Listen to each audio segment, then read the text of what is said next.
warahmatullahi wabarakatuh. Innal hamdalillah nahmaduhu wa nasta'inuhu wa nastaghfiruh wa na'udzu billahi min shururi anfusina wa min sayyiati a'malina. May yahdihillahu fala mudilla lahu wa may yudlil fala hadiya lahu.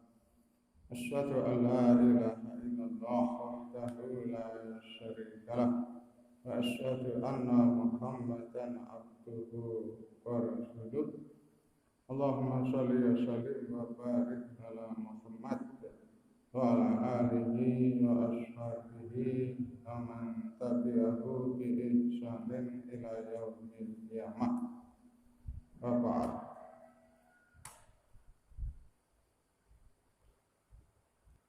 Jamaah rahimakumullah.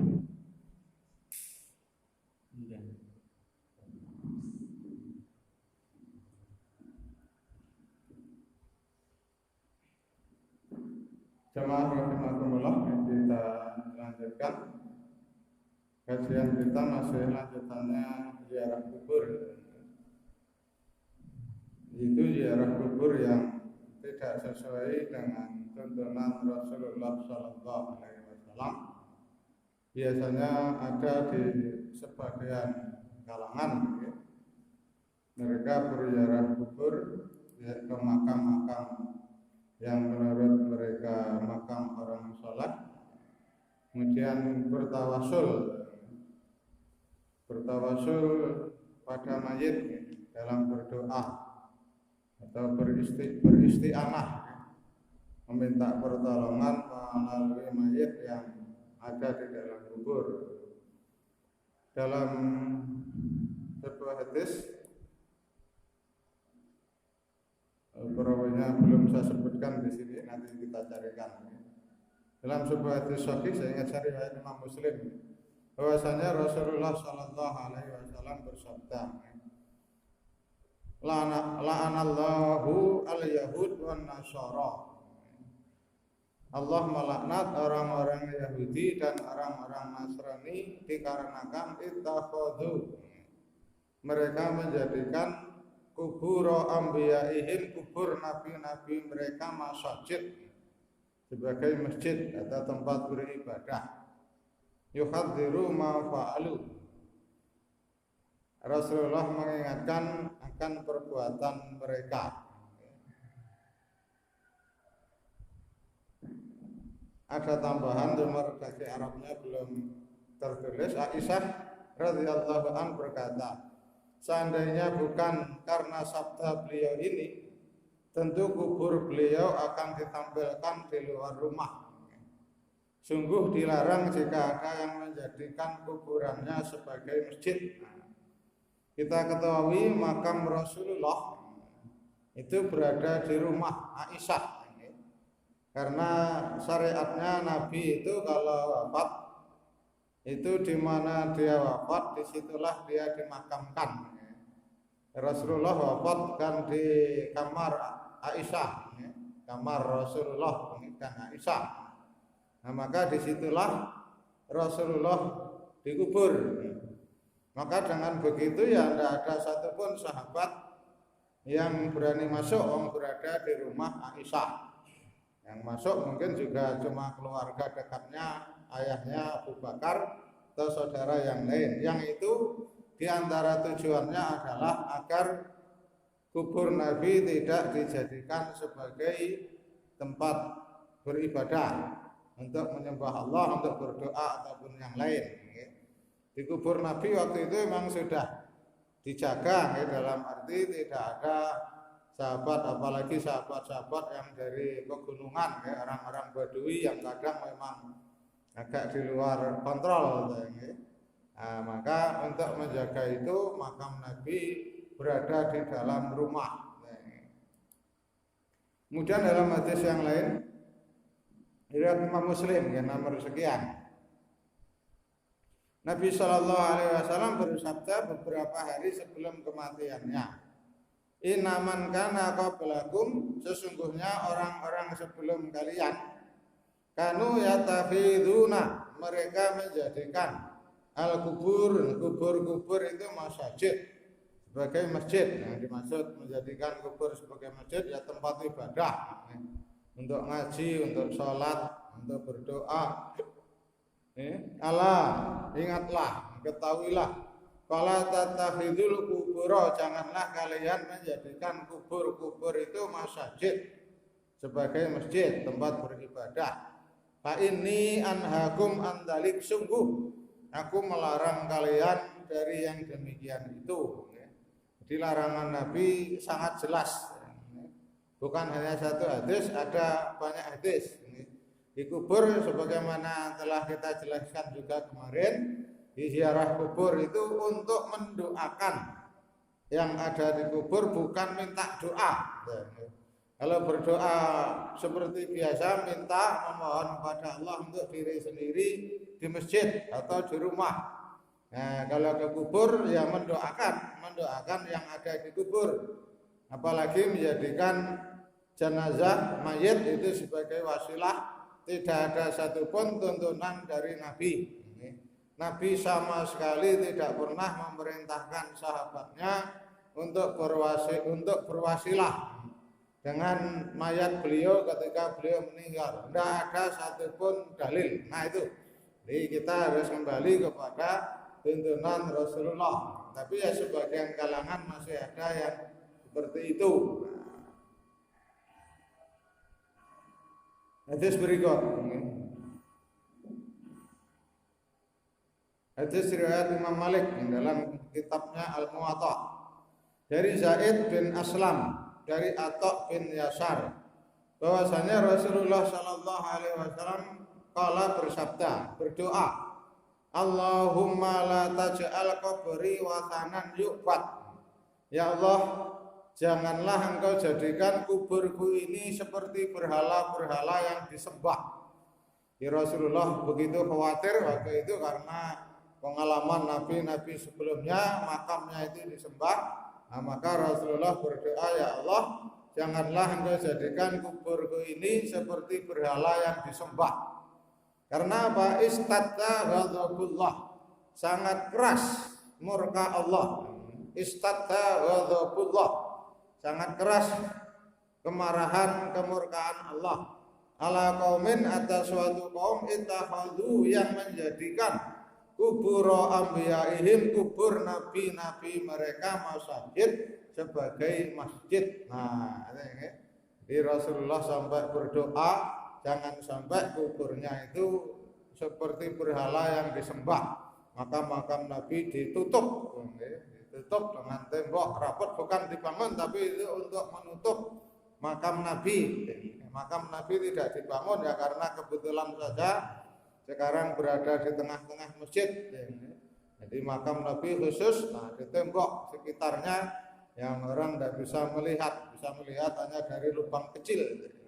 Itu pun dari arah sebelah, tidak dari kiblat sebelah untuk menghadap kiblat, tapi membelakangi kiblat, yang bisa melihat makam Nabi sekilas, hanya lubang kecil lah untuk melihat makam Nabi. Itu pun kita tidak boleh berhenti di situ. Kalau berhenti lama digebuk sama askar di sana.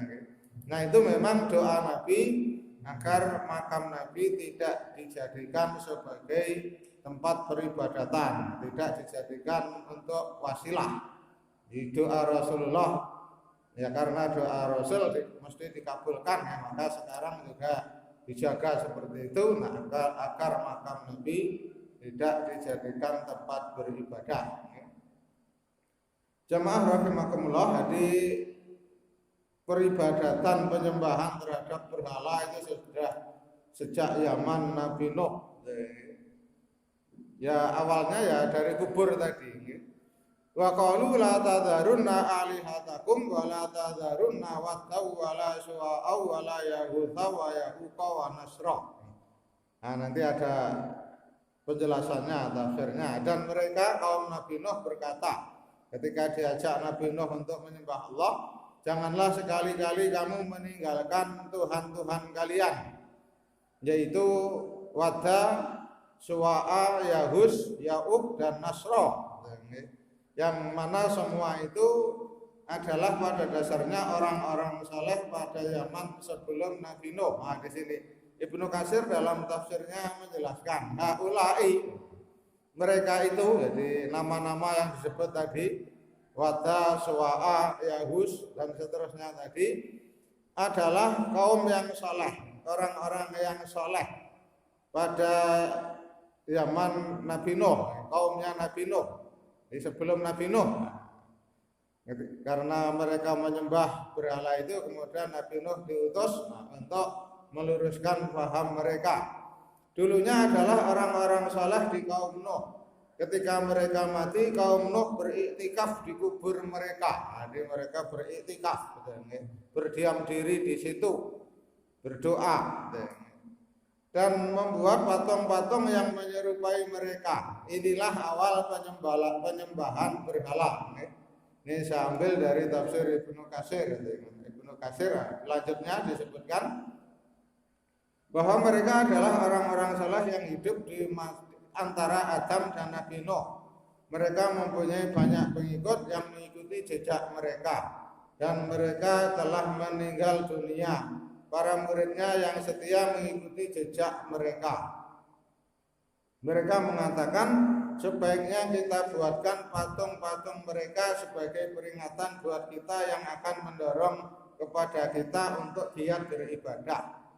Lalu mereka membuat patung-patung, dan ketika generasi itu telah meninggal, lalu datang generasi berikutnya, iblis membisikkan kepada mereka dan mengatakan, sesungguhnya generasi terdahulu hanyalah menyembah berhala-berhala ini, dan karena berhala-berhala inilah mereka dahulu diberi hujan, maka kalian pun sebaiknya menyembahnya. Nah, maka setelah itu akhirnya kaum Nuh menyembah berhala itu. Nah, kemudian diutuslah Nabi Nuh untuk meluruskan peribadatan mereka, meskipun juga banyak ditolak. Nah, jamaah rahimakumullah, ziarah seperti itu tadi adalah juga ibadahnya kaum Nasrani. Jadi kita tidak boleh mengikutinya. Nah, para sahabat ketika melewati makam Nabi setelah akhirnya Aisyah, kemudian Aisyah kan pindah ke Mekah. Jadi Aisyah itu tidak selamanya di Madinah, tapi akhirnya beliau pindah ke Mekah. Abdullah bin Umar, putranya Umar, ketika memasuki Masjid Nabawi, beliau mengucapkan ketika melewati makam Nabi, yang kalau di dalam buku-buku tuntunan umroh biasanya di sana ada doa ini juga, tapi ini Arabnya kelewatan. Assalamualaikum ya Rasulullah, assalamualaikum ya Abu Bakrin, assalamualaikum ya Abi. Yang terjemahnya ini, keselamatan kepadamu wahai Rasulullah, keselamatan kepadamu wahai Abu Bakar, keselamatan bagimu wahai bapakku, kalau dalam riwayat aslinya.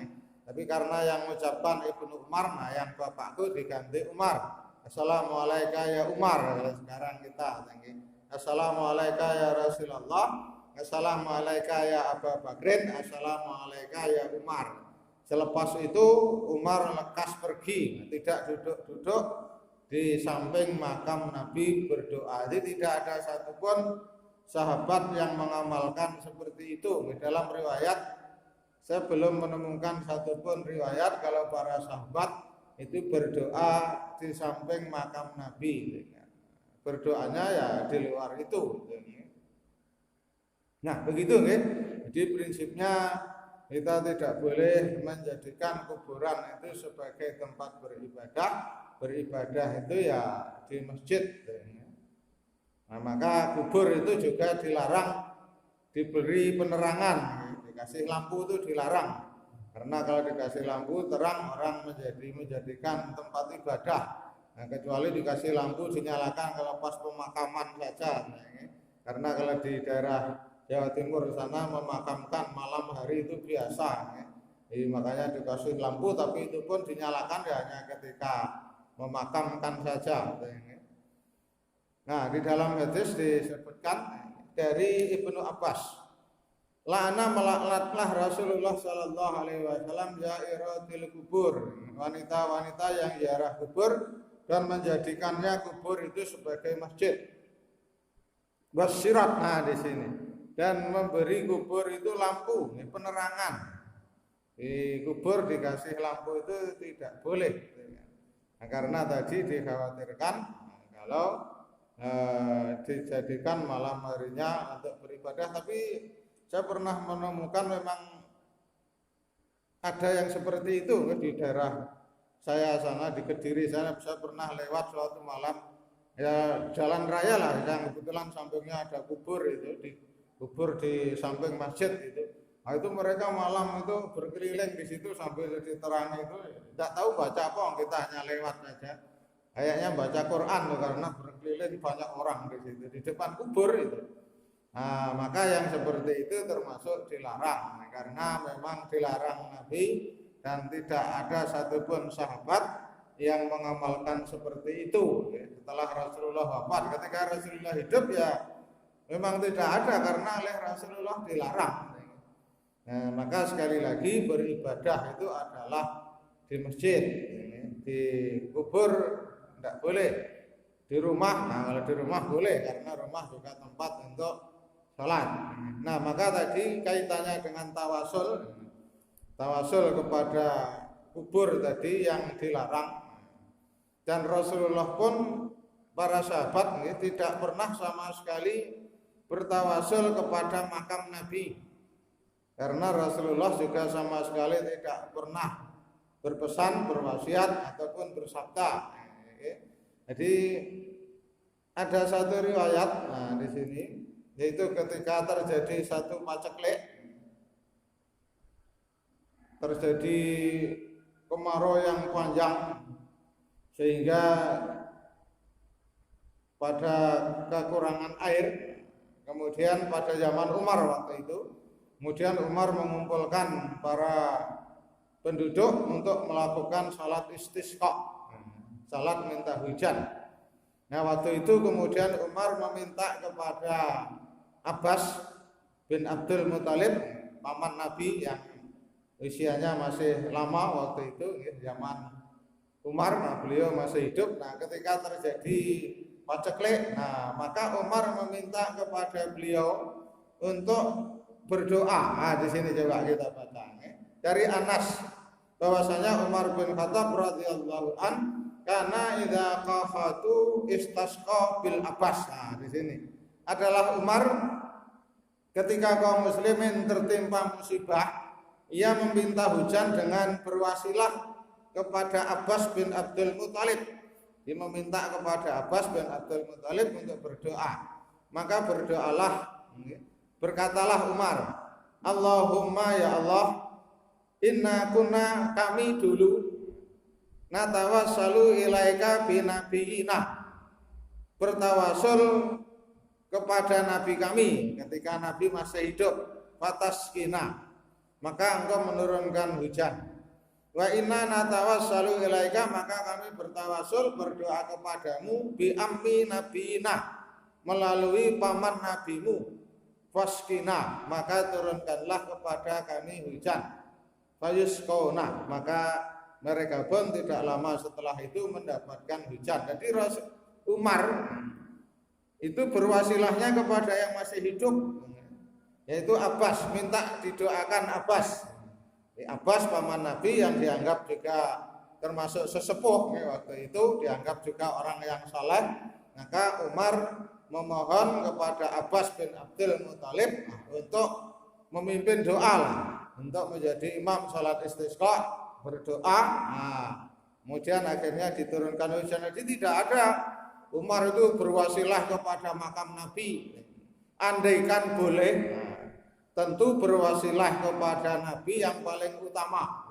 Andaikan boleh, tapi tidak ada satupun sahabat yang berwasilah terhadap makam Nabi. Nah, di situ maka boleh kita meminta didoakan kepada orang yang kita anggap soleh, tetapi yang masih hidup, kalau sudah meninggal ya urusannya selesai. Malah kewajiban yang masih hidup untuk mendoakan yang sudah meninggal, bukan yang masih hidup minta doa kepada yang meninggal. Nah, terbalik, karena yang meninggal sudah terputus amalnya. Nah, maka kewajiban bagi yang masih hidup, terutama keluarga dekat, anak-anaknya, untuk selalu mendoakan orang tuanya yang sudah meninggal terlebih dahulu. Nah, ini tawasul yang dibolehkan, yaitu meminta doa kepada orang yang dianggap lebih soleh untuk mendoakan. Nah, kalau itu boleh. Ada 3 tawasul yang dibolehkan. Yang pertama dengan Asmaul Husna. Dalam surat Al-A'raf ayat 180, walillahil asmaul husna, sesungguhnya Allah itu mempunyai asmaul husna, fad'uhu biha, maka berdoalah kepada Allah melalui asmaul husna. Nah, ini yang dimaksud. Ketika kita berdoa, maka kita menyebutkan asmaul husna sesuai doa kita. Seperti di sini, watub alaina, ya Allah, terimalah taubat kami, innaka anta tawwabur rahim, karena engkau maha penerima taubat lagi maha penyayang. Nah, itu yang dimaksud. Dia menyebutkan asmaul husna yang relevan, yang sesuai dengan permintaan atau doa Nabi Adam di sini, Rabbi ini dalam tu nafsi faghfirli. Nah, ya Allah, sesungguhnya aku telah menganiaya diriku sendiri. Oh, ini Nabi Yunus, faghfara lahu innahu huwal ghafurur rahim. Nah, maka Allah pun mengampuninya karena Allah Maha Pengampun lagi Maha Penyayang. Karena beristighfar ya menyebut asmaul husnanya Al-Ghafur, Ar-Rahim. Atau doa mohon kesembuhan. Kalau di sini dalam sebuah hadis yang sangat populer, ya, Allahumma rabban nas adhibil ba'sa. Ya Allah, Tuhannya segala manusia, hilangkanlah rasa sakit. Isfi, sembuhkanlah. Antas safi, karena engkau adalah yang maha menyembuhkan. Nah, di situ minta sembuh ya disebutkan maha asmaul husnanya yang as-safi, karena Allah yang maha penyembuh. La sifa'a ila sifa'uk, tidak ada obat kecuali darimu, tidak ada kesembuhan kecuali kesembuhan darimu. Sifa'an la yuhadir sakoma, kesembuhan yang tidak mengakibatkan rasa sakit. Nah, itu jadi berdoa dengan asmaul husna yang dimaksud menyebutkan asmaul husna yang sesuai dengan permohonannya. Kemudian yang terakhir, bertawasul dengan amal soleh. Amal soleh yang pernah kita kerjakan, kemudian kita menyebutkan amal soleh itu, nah kemudian kita memohon kepada Allah. Ini ceritanya panjang hadisnya, yaitu ceritanya 3 orang yang terjebak di dalam goa. Mereka tidak bisa keluar karena tertutup. Nah, kemudian masing-masing berdoa dengan amal soleh yang paling mereka banggakan.